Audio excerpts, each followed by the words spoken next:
The updated privacy policy issued by Facebook to some WhatsApp users has created panic and what appears to be a mass migration from the messaging app to other apps deemed to offer greater encryption of messages. But according to IT expert Rodney Brown, managing director of eCaribbean Limited, Inns and Kits, there is no need to panic. He explains that while the new policy will have some impact on the average user, it is more geared towards WhatsApp business users.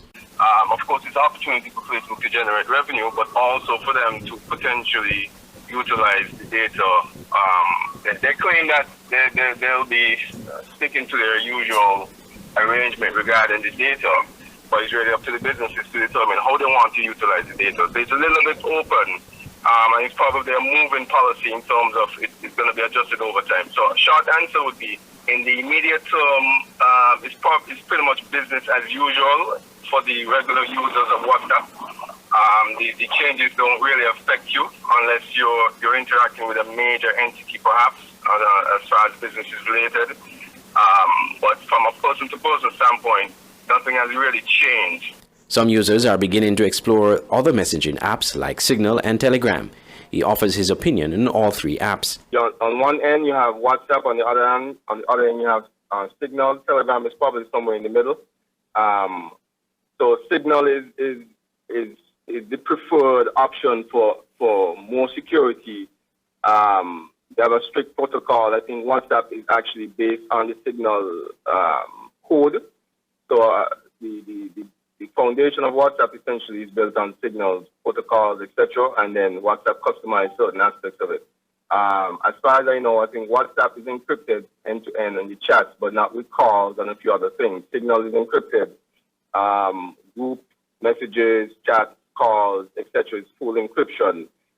So if you're, and the features are there, they've been enhancing their features over the years, understanding that they can be a player in the market. So they've been adding features similar to what you may expect in a typical messaging service. So my advice would be to, out of the three, you tell your friends and family, consider using Signal. So the more persons are using that, then you become more likely to use it more often. Meanwhile, Mr. Brown noted that the reaction to the policy change by Facebook highlights that people may not have been attentive to what they sign on to when they use social media sites, but are probably becoming more concerned about protecting their privacy. It's just for you to know that you are the product at the end of the day, and you have to figure out how you feel about that. There's a lot of value in terms of the connectivity, being able to connect with friends and family from around the world and sharing information, interacting easily, all those type of things. There's a lot of value in it, so it's not to discount the value in social media, but you just have to understand what your role is in the overall business practice. WhatsApp on January 4th updated its privacy policy to allow it to share user data with its parent company Facebook and other group firms. The data includes location and phone number. The move has triggered a backlash across the world and led to a surge in the downloading of alternative messaging apps such as Signal and Telegram. WhatsApp has since delayed the launch of the new policy to May this year. Andre Huey, Skn Newsline. In the context of the COVID-19 pandemic, the Social Security Board will attempt to provide assistance to persons in any economic sector, said Minister Eugene Hamilton, who has responsibility for the board, but he warned that the institution must do so considering its own viability. Speaking at a recent press conference hosted by the Prime Minister, Minister Hamilton said Social Security has provided over $20 million to assist persons during the earlier stages of the pandemic. However, he said there were certain threats to the institution that must be taken into account in any further assistance. If it becomes necessary again, and the Social Security can, so certainly Social Security will make the decision whether or not to continue to do that for any sector. But we are also prudent because we understand that Social Security itself, by the 8th actuarial report, there was a line by the actuaries which said that the fund will be depleted by 2052. But by the 12th actuarial report, it says depleted by 2036. And it is getting worse because, one, decisions of government before our time has made significant inroads in the health of Social Security. So we're not going to be imprudent at all. We will do what we can, but we're making sure that Social Security remains strong. Let me clear that up for you, because I don't want anyone to go away with the view that we will not do anything else. But understand that if it is that in 2014, the government made the decision, for example, to merge two bonds, both which were earning 7.5% for the Social Security and 8.5%, merge them into one, a $41 million bond, at which time when that was done, Social Security ended up getting that bond reinstated at 1.5%. That is a body blow to Social Security, which many people have to understand is taking place, so that it resulted in less earnings, less income, which is going to have further impact on the life of Social Security. Therefore, when we make the decisions to do more for any other person or body of persons in the institution, it will be based on the practical understanding that it must be done to help to strengthen the institution, which must serve our people as the years go by.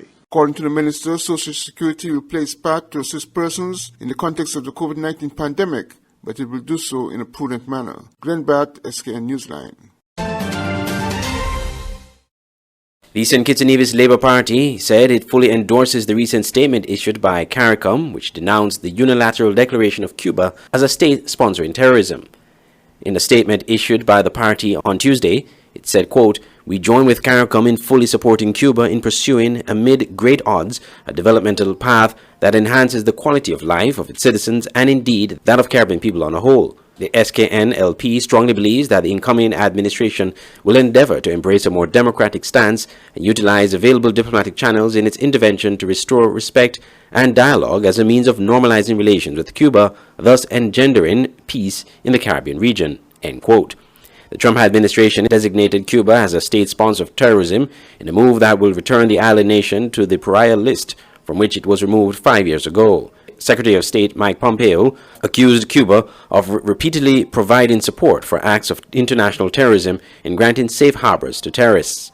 The U.S. removed Cuba from its state sponsors of terrorism list in May 2015.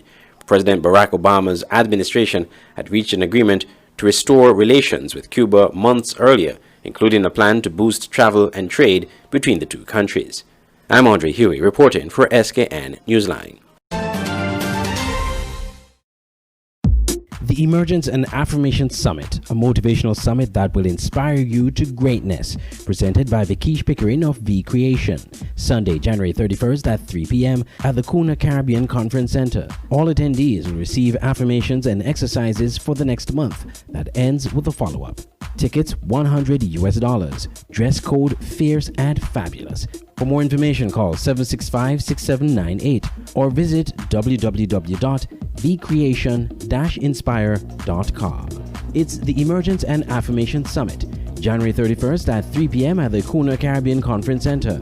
Come and unleash with Vikish. I feel good. Come to Vibes Beach Bar and Grill at the Frigate Bay Strip, your place for the best selection of local dishes. Join us for lunch. Mahi-mahi, barbecue ribs, fresh caught snapper, salmon, lobster, and our world-famous Vibes wings at economically sound prices. Dinner is served from the deck or the golden sands of the Frigate Bay Beach. Join us for birthdays, business meetings, or just for fun in a family-friendly environment. Open daily from 11 a.m. Vibes Beach Bar and Grill. Great food, hospitality, entertainment, and good vibes. Call 465-8423 for reservations and inquiries. I feel good. Skillex Interactive Voice Response System, a new 24-hour automated call-in service. Access it now at 465-2000 to report faults, receive bill balances, and for the first time ever, you can now make bill payments over the phone 24 hours a day, 7 days a week. Access it now by calling 465-2000. Caravana on Liverpool Row is your anything you want store in St. Kitts. They have a wide variety of just about everything. Ladies and men's clothing, shoes, children's clothing, toys, housewares of all kinds, small appliances like clothes heaters, microwaves, electric kettles and more, cosmetics, perfumes, cosmetic jewelry and much, much more. Their prices are unbeatable and customer service is second to none.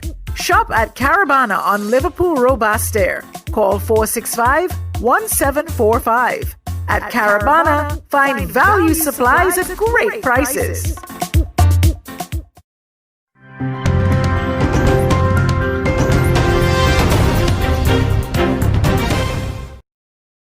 Despite being approved by the Health Ministry for face-to-face learning, the Buff Bay High School in Kildare, West Portland, which was set to reopen on January 11, remained closed due to a spike in COVID-19 cases in the area.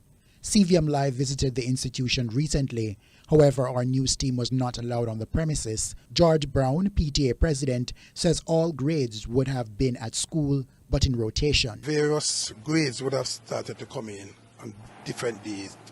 For example, grade 7 would have come in on Monday. Grade 8 would have come in on Tuesday. Grade 9 would have come in on Wednesday. Grade 10 and 11 would have come in all 5 days of the week, because, especially for those persons who are sitting their CXC and their CAPE and City and Guild examination. Brown says the institution has put in place the necessary protocols and have also kept the classroom numbers on a minimal. Generally, we have classes where we would have 30 or more students that would have been sitting in it. But because of this COVID-19 protocols that were asked to be put in place, we are now going to end up with about 14 or 15 students per class now. CVM Live also understands that a few other schools had closed after the resumption of face-to-face classes on January 4. Now, several attempts were made to contact Principal of Buff Bay High, Sandra Buchanan, and Education Ministry officials Thursday, but with no success. CVM Live will continue to monitor this developing story. Reporting for CVM Live, I'm Javine McLean.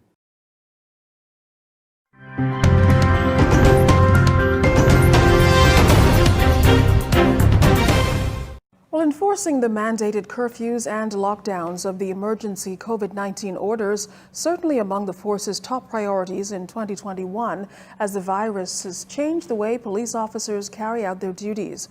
Amajal Knowles continues our team coverage of how the pandemic affected the force's mandate and the trends which emerged as a result of it. COVID-19 certainly impacted every government organization, and the Royal Bahamas Police Force was no exception. 288 officers testing positive for COVID-19 in 2020, certainly affecting the force's manpower, but according to the police chief, not its desire to enforce the law. Enter in the government-mandated lockdowns and subsequent curfews in relation to the pandemic, the Commissioner of Police providing the figures. On March 11, 2020, the World Health Organization declared the novel coronavirus a health crisis. By mid-March, the COVID-19 pandemic reached the Bahamian borders and drastic measures were undertaken to sustain the country and help save lives. We had to make adjustments to the way we perform our tasks and duties.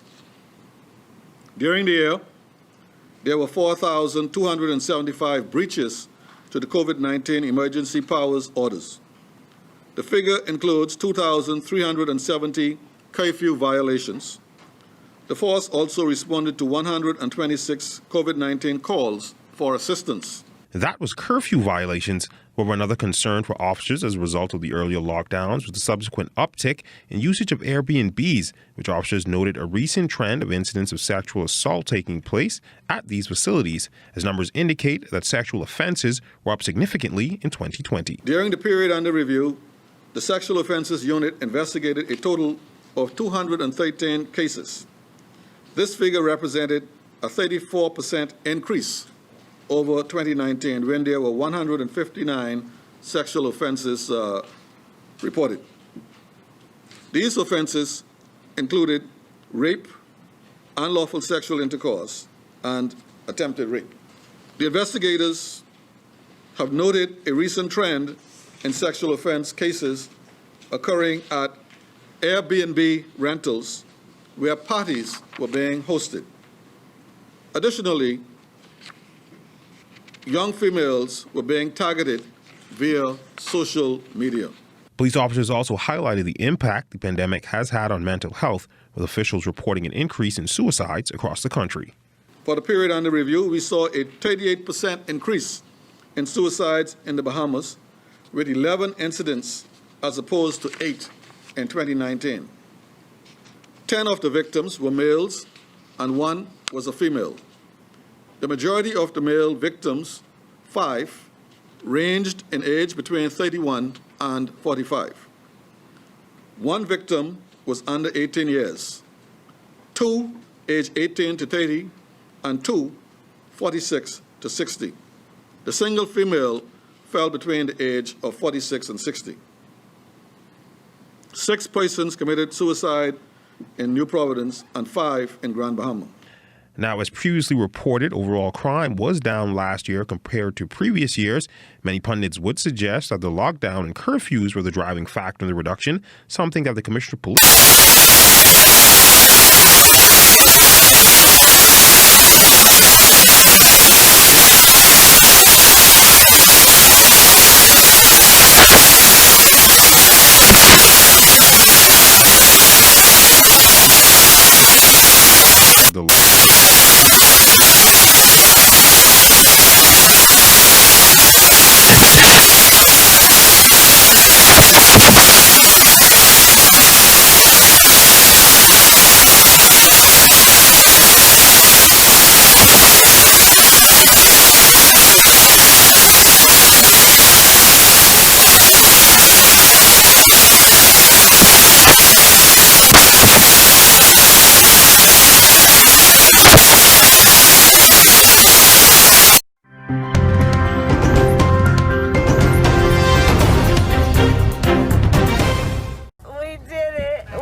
A moment of history, a moment when it became clear Kamala Harris would be the first female vice president. She will also be the first black and first of Asian heritage too. So it's taken, nearly 245 years for this moment to happen because racism, sexism, misogyny, they're all deeply ingrained in U.S. politics. Harris's father is from Jamaica, her mother from India. She attended a historically black college in Washington, D.C. and joined Alpha Kappa Alpha, a historically black society for female students. After graduation, she worked her way up from Attorney General in her home state of California to Senator. A run at the presidential nomination ended early. Her connections to the Biden family put her in prime spot for the vice presidential nomination. First of all, is the answer yes? The answer is absolutely yes, Joe. Kamala Harris brings to the White House a background, a set of life experiences that are different from anyone who's served as vice president. With race such an important part of the national discussion at the moment, she has the chance to influence policy on that and other issues which could change the face of the United States. We've been robbing the country of the gifts and talents and perspectives of Black women, Hispanics, and other people of color, not being at the table. She'll be a target for criticism. She was before and will be again. And you have to say her name right or she gets very upset, right? So there are definitely going to be many challenges that she faces, and of course her ability to respond to those will also be sort of circumscribed within the way that Joe Biden understands her role to be in his administration. As she takes the oath of office, those who know her personally understand what it means, and not just for her. It's this historical moment. You just imagine what this means for little Black girls and little Asian girls, little Indian girls. If you can see it, you can be it. Being a woman in this space is revolutionary. That's just by our mere presence. I mean, and we should not underestimate that, because it psychologically, mentally has to get people in a position to where, talk about glass ceilings and the like, where we think this is normal. Joe Biden says he wanted a vice president who will hit the ground running, someone smart, capable, thoughtful. But Kamala Harris will be more than that, a standard bearer for those who tried before and those who will try in the future. Alan Fisher, Al Jazeera, at the White House.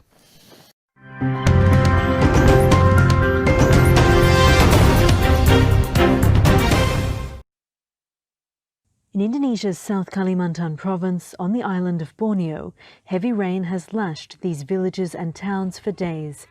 Tens of thousands of people have been evacuated. Some are choosing to stay put. Fauzi Rahman has been sleeping outside his house for nearly a week. It's the first time he's experienced a flood. I have to stay here to look after my belongings. People might steal them at night. Also, I have to watch in case the electricity short circuits. Flooding is common in Indonesia during the monsoon season, but this year 11 of the 13 districts in South Kalimantan have been inundated, some for the first time ever. I need help, the basics like food. We cannot work right now, and my husband hasn't been able to work because of COVID-19. Evacuation centres are operating around affected areas, but volunteers say their resources are stretched. We need blankets for the elderly. We only have 3. We need food for them and for the toddlers. We're also lacking medicine. Some of those here are suffering from diarrhea and skin infections caused by contaminated water. And many say they don't know what they'll do when they return to their houses. All my possessions are gone. The water in my house is chest height. President Joko Widodo visited the area earlier in the week. This is a major flood that may not have occurred in South Kalimantan for more than 50 years due to heavy rainfall. But environmental groups say land degradation and deforestation is making the floods worse.